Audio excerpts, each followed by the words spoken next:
हमारा टॉपिक क्या है? Transmission media. कल की क्लास में हम लोगों ने कम्युनिकेशन को डिस्कस किया था कि कम्युनिकेशन क्या होता है, कम्युनिकेशन हम कितने प्रकार से कर सकते हैं। आज क्या है टॉपिक? कम्युनिकेशन मीडिया या कम्युनिकेशन माध्यम, है ना। कम्युनिकेशन आप किस माध्यम से कर रहे हो या संचार आप किस माध्यम से कर रहे हो। मीडियम लिखा मिल जाए तो भी सही है, ट्रांसमिशन मीडिया लिखा मिल जाए वो भी सही है।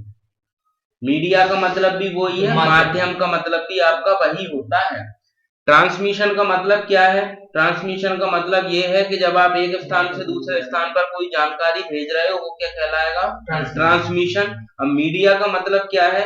किस माध्यम का आप उपयोग कर रहे हो। जब आप एक स्थान से दूसरे स्थान पर जानकारी भेज रहे हो तो किस माध्यम के द्वारा आप पूरी जानकारी को भेज रहे हो वो क्या कहलाएगा? आपका ट्रांसमिशन मीडिया या ट्रांसमिशन मीडियम कहलाएगा। आपका जो कम्युनिकेशन होता है, जब आप एक स्थान से दूसरे स्थान पर जानकारी भेजते हो तो आप दो प्रकार से जानकारी भेज सकते हो। पहला आपका क्या है? वायर्ड है और दूसरा है वायरलेस। वायरलेस और वायर्ड, ठीक है, वायरलेस और वायर्ड। सर वायर्ड यानी तार के द्वारा और वायरलेस यानी बिना तार के द्वारा। आपका वायरलेस मीडियम जो रहता है, आप बिना तार के द्वारा सेंडर और रिसीवर के मध्य कोई भी फिजिकल कनेक्शन नहीं होता, इसको ये कहा जाता है। जो वायर्ड होता है उसमें क्या होता है? सेंडर और रिसीवर क्या एक फिजिकल कनेक्शन के द्वारा जुड़े होते हैं। तार के द्वारा सेंडर और रिसीवर जुड़े हैं तो क्या हो गया? Physical connection. और बिना तार के द्वारा जुड़े हुए हैं तो क्या है? दोनों के बीच में कोई भी कनेक्शन नहीं है, वो क्या कहलाएगा? वायरलेस कहलाएगा। कम्युनिकेशन मीडिया दो प्रकार का, वायर्ड और वायरलेस। वायर्ड क्या है? आपने तार बिछा दिया, उसी तार के द्वारा सिग्नल होके जाएगा, सही है। तो आपका क्या है? वायर्ड मीडिया को गाइडेड भी कहा जाता है। क्यों? क्योंकि आपने तार बिछा दिया, तार मतलब आपने एक रास्ता बता दिया, उसको गाइड कर दिया कि इस रास्ते के द्वारा तुम्हें जाना है। और वायरलेस को अनगाइडेड कहा जाता है। क्यों? क्योंकि सिग्नल किसी भी दिशा में किसी भी जगह से क्या है? होकर गुजर सकता है।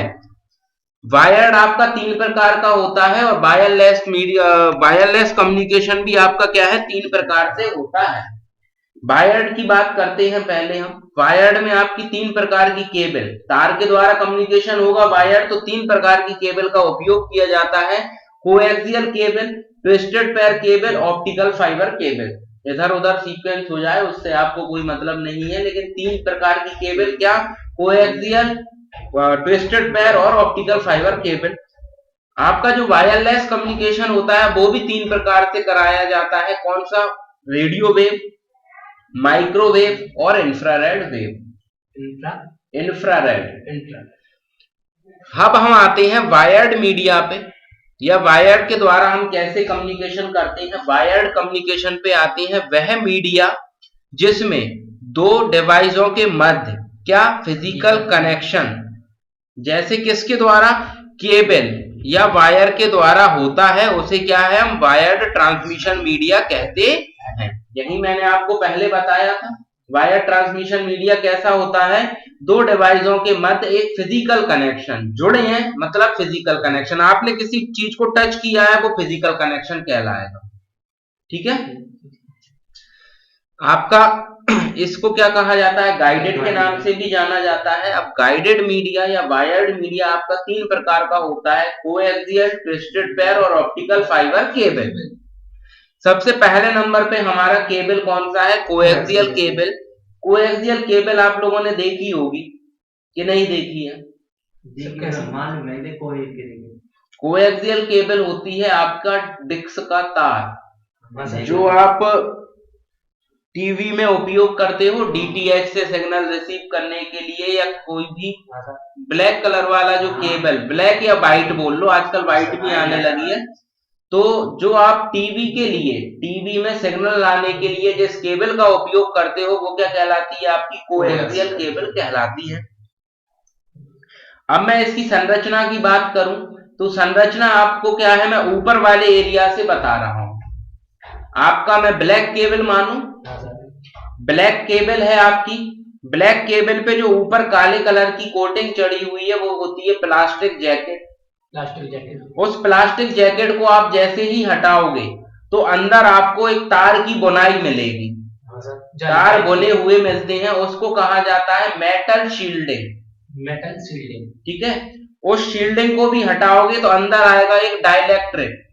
डाइलेक्ट्रिक मतलब क्या है कि जो अंदर वाला तार है और बाहर वाला तार है, ये दोनों आपस में ना मिल जाए तो इनके लिए क्या है, विद्युत रोधी चीज को लगा दिया जाता है, होता प्लास्टिक का ही है। ठीक है, आपने मेटल शील्डिंग हटाई, उसके बाद आपने जो व्हाइट कलर का फिर से तार ऊपर इंसुलेशन आया उसको हटाया, और एट लास्ट आपको अंदर क्या मिल जाएगा, कॉपर का वायर मिल जाएगा। सही है। अगर आपसे कभी कोई पूछता है कि कोएक्सियल केबल में कितनी तारों का उपयोग किया जाता है, तो 2 तार बोलोगे आप। ठीक है, कंडक्टर पूछ लें या आपको क्या बोल दें, चालक, तो 2 चालक होते हैं, एक कॉपर का होता है और एक आपका एल्यूमिनियम का होता है। एल्यूमिनियम और कॉपर। ठीक है, तांबे का तार रहता है अंदर वाला, जो मेन कंडक्टर रहता है वो आपका काय का रहता है, कॉपर का, और ऊपर जो जाली बनी रहती है वो काय की होती है, एल्यूमिनियम की होती है। यही चीज यहाँ पर लिखी हुई है, वो भी आप यहाँ पर देख सकते हो। पहले हम इस चीज को डिस्कस करके फिर कोएक्सियल केबल में आगे बढ़ते हैं। इसमें एक चालक की खोखली ट्यूब होती है तथा दूसरा चालक खोखली ट्यूब के अंदर उसकी अक्ष के समक्ष रूप से क्या किया जाता है, स्थापित किया जाता है। इसका मतलब समझे, पैरेलल में। पैरेलल मतलब होता है एक के ऊपर एक या एक जैसा क्या करना, एक दूसरे के सीध में। हाँ, जैसे आपने एक किताब के ऊपर दूसरी किताब रख दी तो पैरेलल हो गया। ठीक है, तो आपने देखा होगा कॉपर का तार है, उसके ऊपर क्या है, प्लास्टिक की कवरिंग चढ़ी हुई है, और उसके जस्ट ऊपर क्या रहता है, बिल्कुल सीध में ही है क्या, मेटल की शील्डिंग। तो वो यहाँ पर लिखा हुआ है समक्ष रूप से, मतलब पैरेलल तरीके से क्या एक दूसरे के ऊपर स्थापित किए जाते हैं, एक एक्सिस में। ऐसा नहीं है कि एक यहाँ है दूसरा किसी दूसरे तार में है, ठीक, जस्ट उसके ऊपर, हाँ, एक ही तार में रहते हैं दोनों के दोनों। वही, इन तारों के बीच परावैद्युत या डाइलेक्ट्रिक ठोस या गैस होता है। जो आपका प्लास्टिक का जो आपका कवर बोला जा रहा है ना कॉपर के ऊपर, उसको कहा गया है डाइलेक्ट्रिक ठोस। खुली तार लाइन में 100 मेगाहर्ट्ज की आवृत्ति से अधिक की आवृत्ति का क्या है, रेडिएशन का हानि होने को नगण्य करने के लिए कोएक्सियल तार में आंतरिक चालक को और बाहरी चालक को एक सिलेंड्रिकल चालक से क्या कराया जाता है, घेरा जाता है। कि आपकी अगर खुली तार होंगे दोनों, ऊपर वाला तार अगर आपका खुला होगा तो कहीं ना कहीं क्या है, आपका जो सिग्नल भेज रहा है उसमें हानि होगी। उस हानि से बचाने के लिए आपका जो अंदर वाले दोनों चालक हैं उनको एक बाहरी खोखली ट्यूब से करा दिया जाता है, प्रोटेक्ट करा दिया जाता है, सुरक्षित करा दिया जाता है।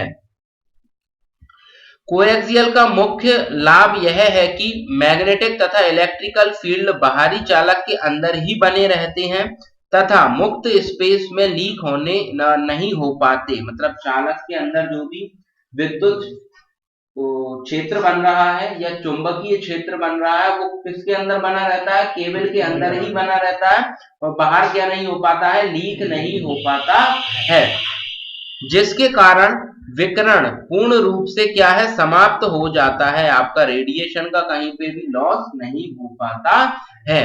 इसके अतिरिक्त बाहरी चालक इलेक्ट्रिक फील्ड मैग्नेटिक फील्ड से भी क्या है, प्रभावी विद्युत चुंबकीय फील्ड उत्पन्न करता है। ये आपका यहाँ पर क्या दे रखा है, कोएक्सियल केबल का स्ट्रक्चर दे रखा है कि कोएक्सियल केबल आपकी किस प्रकार की होती है। तो ब्लैक कलर की आपका प्लास्टिक जैकेट को आप हटाओगे तो यहाँ आपकी मेटल की शील्डिंग आएगी, इसको भी हटाओगे तो आपका क्या है, इंसुलेटर आएगा, कोचालक बोल सकते हैं जिसको आप, और इसको आप हटाओगे तो क्या है, आपका कॉपर का वायर आएगा। कोएक्सियल केबल को 1 गीगाहर्ट्ज तक की रेंज, अब देखो एक जगह से दूसरी जगह हम जब सिग्नल ले जाते हैं तो वो सिग्नल क्या है, कुछ आवृत्ति का होता है, आवृत्ति को कहा जाता है इंग्लिश में फ्रीक्वेंसी। तो आपका सिग्नल यहाँ वोल्ट में नहीं होता, जब आवृत्ति की बात करोगे तो आवृत्ति नापी जाती है हर्ट्ज में। अगर कभी पूछ लें कि फ्रीक्वेंसी या आवृत्ति का मापक क्या होता है तो हर्ट्ज में मापी जाती है, वोल्ट का काम नहीं है। तो कितना 1 गीगाहर्ट्ज तक का सिग्नल आप इसके अंदर से क्या कर ले जा सकते हो, एक जगह से दूसरे स्थान पर ले जा सकते हो। किंतु 1 गीगाहर्ट्ज से ऊपर की आवृत्ति में उपयुक्त नहीं रहता है। अगर 1 गीगाहर्ट्ज से ऊपर की आवृत्ति होगी तो सिग्नल में क्या होने लगेगा, हानि होने लगेगी या फिर सिग्नल लॉस होने लगेगा। अभी 100 भेज रहे हो, पता चले वहां पहुंचते पहुंचते 80 ही बचे, हानि होगी उसमें। ये अधिक कीमती होते हैं, इनमें सिग्नल आवृत्ति के साथ साथ परावैद्युत हानि को भी बढ़ जाती है। तो ये इसके बारे में क्या है, आपको यहाँ पर पूरी की पूरी जानकारी लिखी हुई है। मेन आपको क्या चीज याद रखना है कि 1 गीगाहर्ट्ज से ज्यादा की सिग्नल को हम यहाँ इसमें से नहीं ले जा सकते हैं। और एक और चीज कि शॉर्ट डिस्टेंस के लिए उपयोग किया जाता है, ज्यादा दूरी के लिए इस तार का उपयोग नहीं किया जा सकता। क्यों? क्योंकि ज्यादा दूरी में भी आप बिछाओगे, मैं रीजन बताया दे रहा क्यों उपयोग नहीं होता है। मान लो आपने 50 किलोमीटर में ये तार को बिछा दिया, या तो आप अंडरग्राउंड करोगे जमीन के अंदर से, तो चलो ठीक है। अगर आपने ओपन वायर डाल दिया तो आप कहीं पर भी ले जाओगे तो तार क्या होगा, आपका खींचेगा, और तार आपका खींचेगा तो जो अंदर आपके क्या है, तार जो आपके अंदर है वो तार क्या करेंगे, आपके खींचेंगे, और खींचेंगे तो आपका क्या होगा, जो केबल है अंदर वाली, जो शील्डिंग है, पतले तार रहते हैं वो क्या होंगे, टूटेंगे, और टूटेंगे तो क्या होगा, सिग्नल का लॉस होगा, और सिग्नल का लॉस होगा तो फिर हमारा कोई मतलब ही नहीं निकलता है। सही है। इसके बाद हम कहाँ आते हैं, आपके ऑप्टिकल फाइबर केबल पे आते हैं, या फाइबर ऑप्टिक केबल पर आते हैं। फाइबर ऑप्टिक या ऑप्टिकल फाइबर, आपको दोनों में से कोई सा भी नाम मिल जाए वो आपका क्या है, यहाँ पर सही माना जाएगा। अब फाइबर ऑप्टिक्स आपने देखे हैं, नहीं देखा कभी, चलो ठीक, कोई बात नहीं।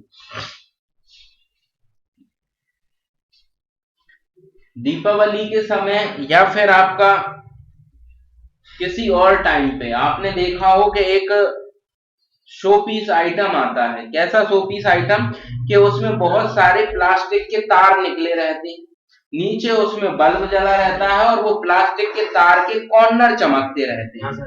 देखा होगा ऐसा उपकरण, नीचे एक बल्ब जलता है और बल्ब से बहुत सारे तार निकले रहते हैं। बहुत सारे तार भी काय के, प्लास्टिक के तार नहीं बोलूंगा मैं, बहुत सारे वायर्ड या बाल टाइप के उसमें से निकल रहे हैं।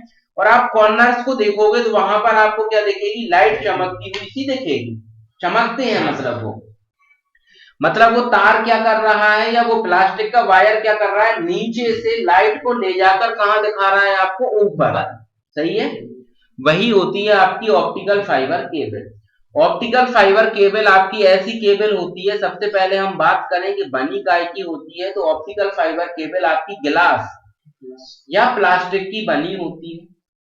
जब गिलास और प्लास्टिक की बनी हुई है तो इसमें से आप जो सिग्नल को ट्रांसफर करोगे वो लाइट के फॉर्म में तो जाएगा नहीं, इलेक्ट्रिकल में करंट के फॉर्म में तो नहीं जाएगा ना, वो किस फॉर्म में जाएगा, प्रकाश के फॉर्म में, मतलब लाइट एंड रे के फॉर्म में जाएगा। एक आप क्या भेजोगे, लेजर बीम भेजोगे। क्यों लेजर भेजोगे, इधर से लाइट छोड़ोगे जब तो उधर लाइट पहुंचेगी।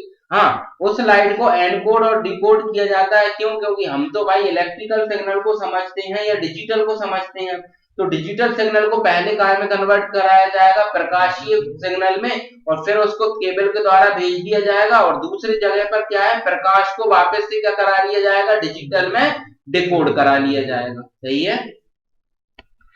यह केबल गिलास या प्लास्टिक की बनी होती है, जिसमें ऑप्टिकल, जैसे क्या कहते हैं हम, ऑप्टिकल फाइबर कहते हैं। ये केबल सूचना को एक स्थान से दूसरे स्थान में प्रकाश के माध्यम से क्या कराती है, ले जाती है। प्रकाश मतलब लाइट।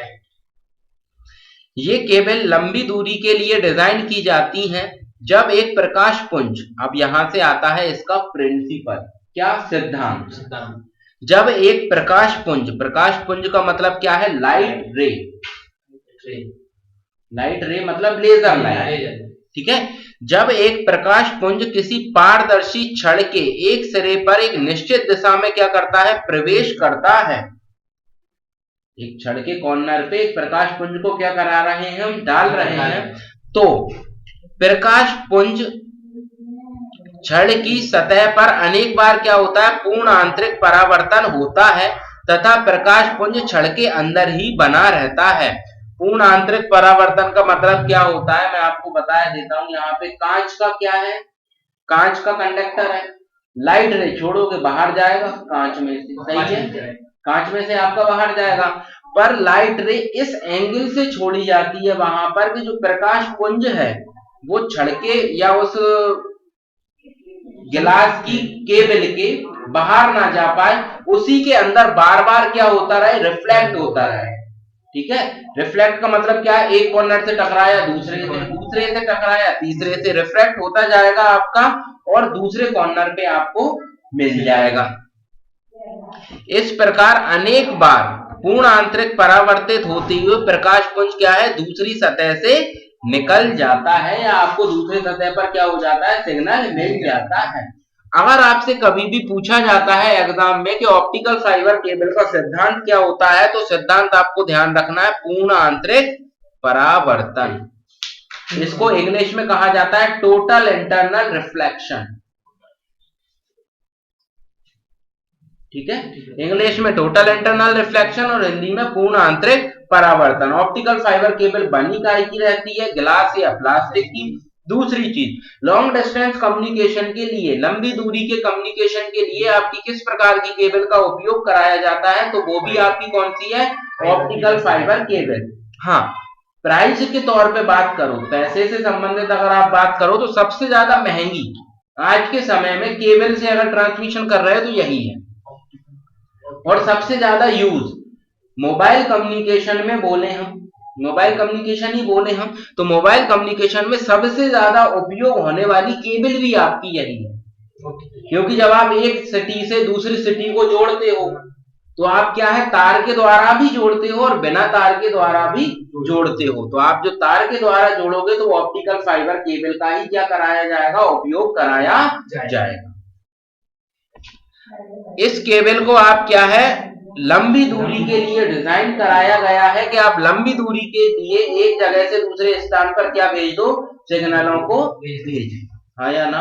अब मैं आता हूं इसके फिगर पर। फिगर में मैंने आपसे क्या बोला कि एक क्या होता है, तार का, सॉरी तार नहीं, गिलास या प्लास्टिक का कंडक्टर, चालक, वो आपका यहाँ होता है। ये कॉर्नर आपको दिख रहा है, यहाँ पर क्या होता है, गिलास या प्लास्टिक का क्या रहता है, गिलास या प्लास्टिक का चालक। इसको घेरा गया किससे, गिलास क्लैडिंग से, मतलब गिलास को किससे, प्लास्टिक की कवर चढ़ा दिया, जिससे क्या हो ना, सिग्नल बाहर ना निकल पाए या जो लाइट रे है वो बाहर ना निकल पाए। कभी अगर ऐसा होता है कि इसको भी लाइट रे क्या कर जाए, मर्ज कर जाए, बाहर निकल जाए, तो फिर एक और कोडिंग चढ़ा दी हमने कि भाई उसी के अंदर बना रहे वो, सही है, तो कोडिंग चढ़ा दी। और फिर सभी तीनों की रक्षा होती रहे तो हमने ये लास्ट में क्या चढ़ा दिया, सेकेंडरी बफर चढ़ा दिया, जिससे पूरी केबल का क्या हो रहा है, संरक्षण हो रहा है, प्रोटेक्शन हो रहा है। अगर आपसे कभी भी पूछा जाता है कि ऑप्टिकल फाइबर केबल में कितने चालक होते हैं, तो एक ही होता है, बना काय का होता है, गिलास और प्लास्टिक। इसके बाद हम आते हैं ट्विस्टेड पेयर। ट्विस्ट का मतलब समझते हो, ट्विस्ट का मतलब नहीं, ट्विस्ट मतलब होता है भांजना। जब हम कपड़ों को निचोते हैं तो कपड़ों को क्या है, हम ऐसे घुमाते हैं और घुमाते हैं तो कपड़ों में क्या होती है, ट्विस्ट बनते हैं, वो क्या होती है आपका ट्विस्ट। ट्विस्टेड पैर केबल आपकी कैसी केबल होती है, तो ट्विस्टेड पैर केबल आपकी ऐसी केबल होती है जिसमें दो चालक को एक दूसरे के मध्य लपेट कर बनाया जाता है। दो तार लिए घुमा दो उनको और क्या बन गई आपकी, ट्विस्टेड पैर केबल बन गई। ये केबल आपने देखी होगी, कौन सी केबल होती है ये, आप जब अपन घरों में नॉर्मल सा एक फ्लेक्सिबल वायर लेके आते हैं ना, वो क्या कहलाती है आपकी, ट्विस्टेड पैर केबल कहलाती है। ट्विस्टेड पैर केबल आपकी कहलाती है। ट्विस्टेड पैर केबल आपकी कैसी केबल होती है, आपकी ट्विस्टेड पैर केबल आपकी कैसी केबल होती है, जिसमें दो तारों को एक दूसरे के मध्य क्या कराया जाता है, लपेट कर बनाया जाता है। अब यहाँ पर आते हैं, यह एक कॉपर वायर होती है जिसमें दो विद्युत रोधी वायरों को एक दूसरे के मध्य लपेट कर बनाया जाता है।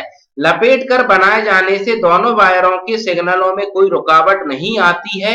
यह केबल पुरानी टेलीफोन लाइन में क्या कराई जाती थी, प्रयोग कराई जाती थी। अब बात आती है कि भैया पैर मतलब तो जोड़ा होता है, सही बात है। यहाँ पर आप फिगर में देख रहे होगे, तो इस फिगर में आप देख रहे होगे कि पहले यहाँ पर आपको आउटर जैकेट मिल रहा है। आउटर जैकेट मतलब क्या है, बाहर का प्रोटेक्शन। उसके बाद आप आओगे तो यहाँ मेटल की शील्डिंग आएगी। मेटल शील्डिंग मतलब क्या है, आपको किसी धातु का क्या होगा, कवर चढ़ा होगा, जिससे क्या हो कि आप इस केबल में किसी भी चीज को मारो तो ये केबल क्या ना हो, डैमेज ना हो। अगर कटेगा तो ऊपर का प्लास्टिक ही कटेगा, लेकिन अंदर के जो चालक हैं वो तो सुरक्षित रहेंगे। इसके बाद आप देखोगे ना, इस केबल में आप देखोगे तो बहुत सारे तारों के जोड़े होते हैं। एक जोड़ा नहीं होता, बंद करके दोबारा, एक जोड़ा नहीं होता, इस तार में क्या होता है, बहुत सारे जोड़े होते हैं। अगर आपने रोड साइड कभी भी कहीं पर भी कोई आपका कंस्ट्रक्शन का या कोई आपका नॉर्मल सा काम चल रहा हो, गवर्नमेंट वर्क का, और अगर आपने रोड साइड खुदा हुआ देखा हो एक मोटी सी केबल जिसमें तारों के बहुत सारे गुच्छे निकल रहे हैं, पतले, बिल्कुल पतले, हाँ, आपका एक मैं बोलूं ना तो आपका बहुत ही छोटा 1-8 mm के करीब का तार, बहुत सारे गुच्छे, वही केबल होती है आपकी ट्विस्टेड पेयर केबल। सर ये अभी गांव में बीएसएनएल, वो बीएसएनएल केबल में ही आपका उपयोग कराया जाता था। बीएसएनएल के अलावा तो इसका उपयोग कहीं पे है भी नहीं है। इस केबल का मेन उपयोग आपका कहाँ है, बीएसएनएल की जो आपकी टेलीफोन की लाइन बिछी हुई है उसी में इसका क्या है, मुख्य उपयोग है। पर आपको मुख्यतः इसमें याद क्या रखना है कि यह आपकी ऐसी केबल होती है जिसमें क्या कराया जाता है, दो तारों को एक दूसरे के मध्य लपेट कर बनाया जाता है। अगर आपसे कोई उपयोग पूछ लेता है तो पुरानी टेलीफोन लाइन में, और पुरानी टेलीफोन लाइन की जहां बात आ गई तो बीएसएनएल से आप रिलेट कर दोगे, क्योंकि सबसे पहले टेलीफोन का कम्युनिकेशन या टेलीफोन या मोबाइल कम्युनिकेशन किसने चलाया, बीएसएनएल ने ही चलाया। मोबाइल कम्युनिकेशन का ना बोल के टेलीफोन बोले, क्योंकि मोबाइल कम्युनिकेशन के लिए तो दूसरी भी कंपनियां आ गई थी। ट्विस्टेड पेयर का उपयोग समझ में आ गया, पुरानी टेलीफोन लाइन है। सर ये बनी किसकी रहती है, कॉपर। कभी आप तार की बात करोगे, कोई से भी तार की बात करोगे तो हमेशा तार आपका बना होगा काय का, कॉपर का, क्योंकि कॉपर ही आपका एक ऐसा मटेरियल है जिसमें आप एक स्थान से दूसरे स्थान पर सिग्नल सुगमता से ले जा सकते हो। सबसे ज्यादा सुगम तरीके से आपका डेटा जाता है सिल्वर में। गुड कंडक्टर की अगर आप बात करें तो सबसे ज्यादा चालक, अच्छा चालक सिल्वर होता है, लेकिन सिल्वर के तार बनाना संभव नहीं है। आज भी महंगा है और पुराने समय में भी महंगा था। आज भी क्या है, महंगा है, पुराने समय में भी महंगा था। और उसके बाद क्या आता है, हमारा कॉपर आता है, तो हम कॉपर के तार बना लेते हैं। सिल्वर की अपेक्षा वो क्या है, सस्ता है। अब हम आते हैं वायरलेस। वायरलेस मीडिया आपका ऐसा मीडिया होता है जिसमें दोनों तारों के बीच में कोई फिजिकल कनेक्शन, सॉरी, दो डिवाइसों के मध्य कोई फिजिकल कनेक्शन होता ही नहीं है। 3 प्रकार से कम्युनिकेशन कराया जाता है, रेडियो वेव, माइक्रोवेव और इंफ्रारेड वेव। रेडियो वेव आपकी ऐसी वेव होती है, रेडियो वेव पर ही आते हैं सबसे पहले। रेडियो कम्युनिकेशन देखा है, एफएम चलाया, वही ये है, ठीक है। वो ट्रांजिस्टर, अपन ट्रांजिस्टर बोलते थे या क्या, रेडियो बोल लो एक तरीके से आप, ट्रांजिस्टर है वैसे वो। उसमें क्या होता था, एक नॉब होता था। नॉब मतलब एक स्विच जिसको आप घुमाते थे, ठीक है, घुमाते थे। फ्रीक्वेंसी को क्या करते थे, सेट करते थे। आपका क्या है, एक निश्चित सिग्नल पकड़ेगा, उस पे आपने सेट किया, उसको कहा जाता था रेडियो ट्यूनर, या ट्यूनर बोलो। ट्यूनर मतलब क्या है, आवृत्ति को सेट करने के लिए एक उपकरण है ना, या आवृत्ति को सेट करने के लिए एक स्विच, ठीक है। कई चीजों में आता है, ऐसा नहीं है, आज भी आता है रेडियो ट्यूनर, बहुत सारी चीजों में आता है। अगर आपने जो अपन लाइटिंग आती है दीपावली के समय, हम जो लाइटिंग डालते हैं उसके लिए भी क्या है, एक इतना सा उपकरण आता है कि लाइटिंग ज्यादा स्पीड में है, जो भी नाम हो इसका, लेकिन मैं उसको क्या है, मैं उसको ट्यूनर ही बोलूंगा। क्यों, क्योंकि आप लाइट को क्या कर रहे हो, उससे लाइट की जो स्पीड है बल्ब की जलने की स्पीड या बल्ब की एक के बाद एक जलने की स्पीड को कम ज्यादा कर रहे हो, स्टेबलाइजर ही बोलते हैं। नहीं, स्टेबलाइजर में जो आपका रहता है वो भी ट्यूनर ही है। क्यों? क्योंकि आप उसको कम ज्यादा पे सेट कर रहे हो ना, वो भी ट्यूनर। सर जो वोल्टेज को कम ज्यादा करने का आपका वोल्टेज का फंडा मानो तो वो यही है। रेडियो पे आते हैं हम। रेडियो वेव का उपयोग आपका क्या है, रेडियो में कराया जाता था। अगर आपसे आवृत्ति पूछते हैं तो आवृत्ति बोलोगे आप 3 किलो हर्ट्ज से 3 किलो हर्ट्ज से 1 गीगा हर्ट्ज तक की, हाँ या ना? हाँ। इससे ज्यादा की आवृत्ति होंगी लॉस हो जाएगा। ठीक। अब रेडियो वेव आपकी होती कैसी है, इन्हें आसानी से तो क्या कराया जाता है, स्थापित कराया जा सकता है, तथा इनका एटेन्युएशन भी उच्च होता है। मतलब जो सिग्नल का लॉस होता है वो भी उच्च फ्रीक्वेंसी पर जाकर होता है। इसके बाद आप आओगे, रेडियो वेव ज्यादातर आप देखोगे ना तो ओमनी डायरेक्शनल होती हैं। ओमनी डायरेक्शनल का मतलब क्या होता है, चारों दिशाओं में फैलने वाली। आपने सिग्नल को छोड़ा, रेडियो है, रेडियो आपने सिग्नल सेट करके कहीं भी रख दिया, चारों कहीं भी कैच करता है। ऐसा तो नहीं है कि एक जगह ही कैच कर रहा है। एक जगह तो जब कैच करेगा जब क्या होगा, आपका सिग्नल उसी पर्टिकुलर जगह तक मिल रहा होगा, दूसरी जगह पे सिग्नल क्या हो रहा होगा, कम हो रहा होगा, तो वहीं पे कैच करेगा। लेकिन आपने तो उसका क्या है, सेट करके छोड़ दिया, तो चारों साइड से सिग्नल को कैच करता है। वही जब एक एंटीना रेडियो तरंगों को ट्रांसमिट करता है तो ये सभी दिशाओं में क्या कर जाता है, फैल जाता है। रेडियो तरंगों का प्रयोग टेलीविजन, मोबाइल तथा रेडियो के कम्युनिकेशन में किया जाता है। टीवी में भी कराया जाता था पहले। इसमें एक रेडियो ट्यूनर होता है जो कि रेडियो तरंगों को रिसीव करता है तथा स्पीकर इन तरंगों को मैकेनिकल वाइब्रेशन में बदलकर हमें स्पीकर पर क्या कर देता है, आवाज को सुना देता है। इसके बाद हम आते हैं माइक्रोवेव। माइक्रोवेव का मतलब क्या है, माइक्रोवेव आपकी एक स्पेशल प्रकार की वेव होती है। इनको इलेक्ट्रोमैग्नेटिक वेव भी कहा जाता है। विद्युत चुंबकीय तरंगे, वेव मतलब तरंगे, विद्युत चुंबकीय तरंगे कहा जाता है। और इनकी अगर वेवलेंथ की बात करोगे तो वेवलेंथ भी इनकी ज्यादा होती है, 1 गीगा हर्ट्ज से 3 गीगा हर्ट्ज तक की आवृत्ति माइक्रोवेव की होती है। अगर 3 गीगा हर्ट्ज से ज्यादा का सिग्नल होगा तो मैं नहीं, लॉस तो होगा ही होगा। उसका बहुत बड़ा रीजन मैं आपको बताए दे रहा हूं। अगर ज्यादा का सिग्नल होगा तो ये तरंगे जो होती हैं माइक्रोवेव, ये ह्यूमंस के लिए होती हैं बहुत ही ज्यादा हार्मफुल या हानिकारक। कैंसर कराने के लिए आपके लिए ये रे बहुत ही ज्यादा जिम्मेदार रहती हैं।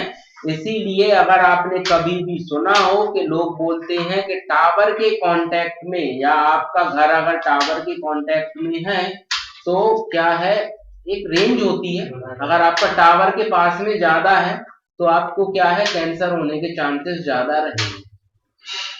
क्योंकि टावर के पास में परमानेंट इलेक्ट्रोमैग्नेटिक वेव होगी और उन वेव के द्वारा आप क्या है, परमानेंट बने। इसीलिए कई बार बोला जाता है जो मोबाइल फोन है आपके अपर पॉकेट में, शर्ट के पॉकेट में नहीं रखना चाहिए। क्यों? क्योंकि आपके वो हार्ट के करीब रहेंगी, परमानेंट इलेक्ट्रोमैग्नेटिक वेव को निकाल रहा है, तो आपको हार्ट अटैक आने के चांसेस भी मोबाइल के कारण होते हैं। टेक्नोलॉजी जितनी ज्यादा आपके लिए यूजफुल है उतनी ज्यादा ही आपके लिए क्या है, हार्मफुल है। अगर आपने एक चीज नोटिस की हो कि पुराने समय में बहुत सारी चिड़िया, बहुत कौवे रहते थे, आज के समय में जो छोटे छोटे पक्षी हैं वो देखने को भी कम मिल रहे हैं। पुराने टाइम की अपेक्षा बोल रहा हूं मैं, है तो सही पर पहले की अपेक्षा क्या है, कम हो गए। क्यों? क्योंकि माइक्रोवेव के द्वारा वो कहीं ना कहीं मर रहे हैं। जो आपकी रोबोट 2.0 बनी थी ना, वो फिल्म सही थी, इसी के ऊपर थी। क्योंकि ऊपर माइक्रोवेव के ऊपर के जो आपका मोबाइल से कम्युनिकेशन जितना भी, आज आप 4G पे चल रहे हो, कल आप 5G पर चलोगे, फ्रीक्वेंसी बढ़ाओगे तो इंसानों को तो लॉस है, लेकिन इंसान क्या है, झेल रहे हैं, पशु पक्षी उनको नहीं झेल पा रहे, वो मर रहे हैं। ठीक है। इसके बाद हम आते हैं कहां पर, अच्छा इसका उपयोग अगर देखोगे ना तो माइक्रोवेव का उपयोग किया जाता है खाना पकाने में, मोबाइल में और आपका वाईफाई में। वाईफाई का फुल फॉर्म पता है? Wireless Fidelity. वायरलेस फिडेलिटी, ठीक है, वायरलेस फिडेलिटी आपका क्या है, इसका फुल फॉर्म है। और आप जो क्या बोलते हैं, हॉटस्पॉट से मोबाइल कनेक्ट करते हो ना, वो वाईफाई के द्वारा ही होता है। वाईफाई का में क्या, माइक्रोवेव, हाँ या ना। इसके बाद हम आगे बढ़ते हैं। इसके बाद आती है हमारी इंफ्रारेड वेव। इंफ्रारेड वेव आपकी एक विशेष प्रकार की तरंग होती है, वो भी इलेक्ट्रोमैग्नेटिक वेव ही होती है, पर छोटी सी जगह में उपयोग की जाती है। कैसी छोटी सी जगह में? यह एक विशेष प्रकार की क्या है, विद्युत चुंबकीय विकिरण होता है, जिन्हें हम इंफ्रारेड कहते हैं। इन तरंगों को हम अपनी आंखों से क्या नहीं कर पाते, देख नहीं कर पाते, परंतु इनको हम अपनी स्किन पर हीट के रूप में क्या करा पाते हैं, महसूस कर पाते हैं। इंफ्रारेड वेव को कहा जाता है आपकी अवरक्त किरणें हिंदी में। अब अवरक्त किरणों का अच्छा सोर्स कौन है पता है? सूर्य। सूरज से सबसे ज्यादा आपको अवरक्त किरणें अच्छी मात्रा में क्या होती है, मिलती है। अगर आप धूप में खड़े होते हो, जो धूप आपको चुभती है, इंफ्रारेड वेव के कारण ही क्या होती है, चुभती है। अब इंफ्रारेड का धूप से क्या, चलो हम तो कम्युनिकेशन की बात कर रहे हैं, कम्युनिकेशन पे आ जाए। टीवी का रिमोट देखा है? टीवी के रिमोट में आपके ऊपर एक बल्ब लगा रहता है, वो बल्ब से ही आप क्या करते हो, टीवी को और आप जोड़ के रखा है। वो बल्ब है आपका इंफ्रारेड सेंसर, जो अपने अंदर से क्या कर रहा है, इंफ्रारेड रे को निकाल रहा है। अगर आपने उस बल्ब को देखा होगा तो तुम्हें लाल कलर या व्हाइट कलर की लाइट निकलती है, सही है। तो वो क्या है आपकी इंफ्रारेड वेव, वो क्या कर रहा है, आपको रिमोट तो दूर है, उससे टीवी को जोड़ रहा है, मतलब कहीं ना कहीं कम्युनिकेशन कर रहा है। तो छोटी सी जगह में, अब एक फिक्स एरिया होगा, 10 मीटर, 5 मीटर, 2 मीटर, कुछ ना कुछ एक फिक्स एरिया होता है। रिमोट को उसकी रेंज से बाहर ले जाओ, काम करेगा क्या, नहीं करेगा। इनको सबसे पहले अगर आपसे कभी कोई पूछ लिया जाए कि इंफ्रारेड को सबसे पहले किसने देखा या स्थापित किया, तो विलियम हार्च ने। ठीक है। और इंफ्रारेड का उपयोग कहां कहां किया जाता है, तो टीवी के रिमोट कंट्रोल में, हाँ या ना। टीवी का रिमोट कंट्रोल, वायरलेस लैन, सीसीटीवी और मिसाइलों को गाइड करने में। सीसीटीवी में देख, सीसीटीवी कैमरा देखे, उनके ऊपर बल्ब देखे होंगे, रात के समय लाल कलर की चमकते हैं वो बल्ब, हाँ छोटे बल्ब, तो वो इंफ्रारेड का ही है। क्यों इंफ्रारेड रे इसीलिए छोटे हैं कि जो पिक्चर के खींच रहा है ना सीसीटीवी, तो उसकी क्वालिटी या क्या पे, सॉरी, क्वालिटी अच्छी आए, मतलब पिक्चर क्या है, साफ। ठीक है। तो आपका वायरलेस और वायर्ड कम्युनिकेशन यहाँ पर क्या होता है, खत्म होता है। वायर्ड मतलब क्या है, तार द्वारा, और वायरलेस मतलब बिना तार द्वारा। वायर्ड में आपके 3 प्रकार, कोएक्सियल, ऑप्टिकल और ट्विस्टेड। और वायरलेस में भी आपके 3 प्रकार, रेडियो वेव, माइक्रोवेव और इंफ्रारेड वेव।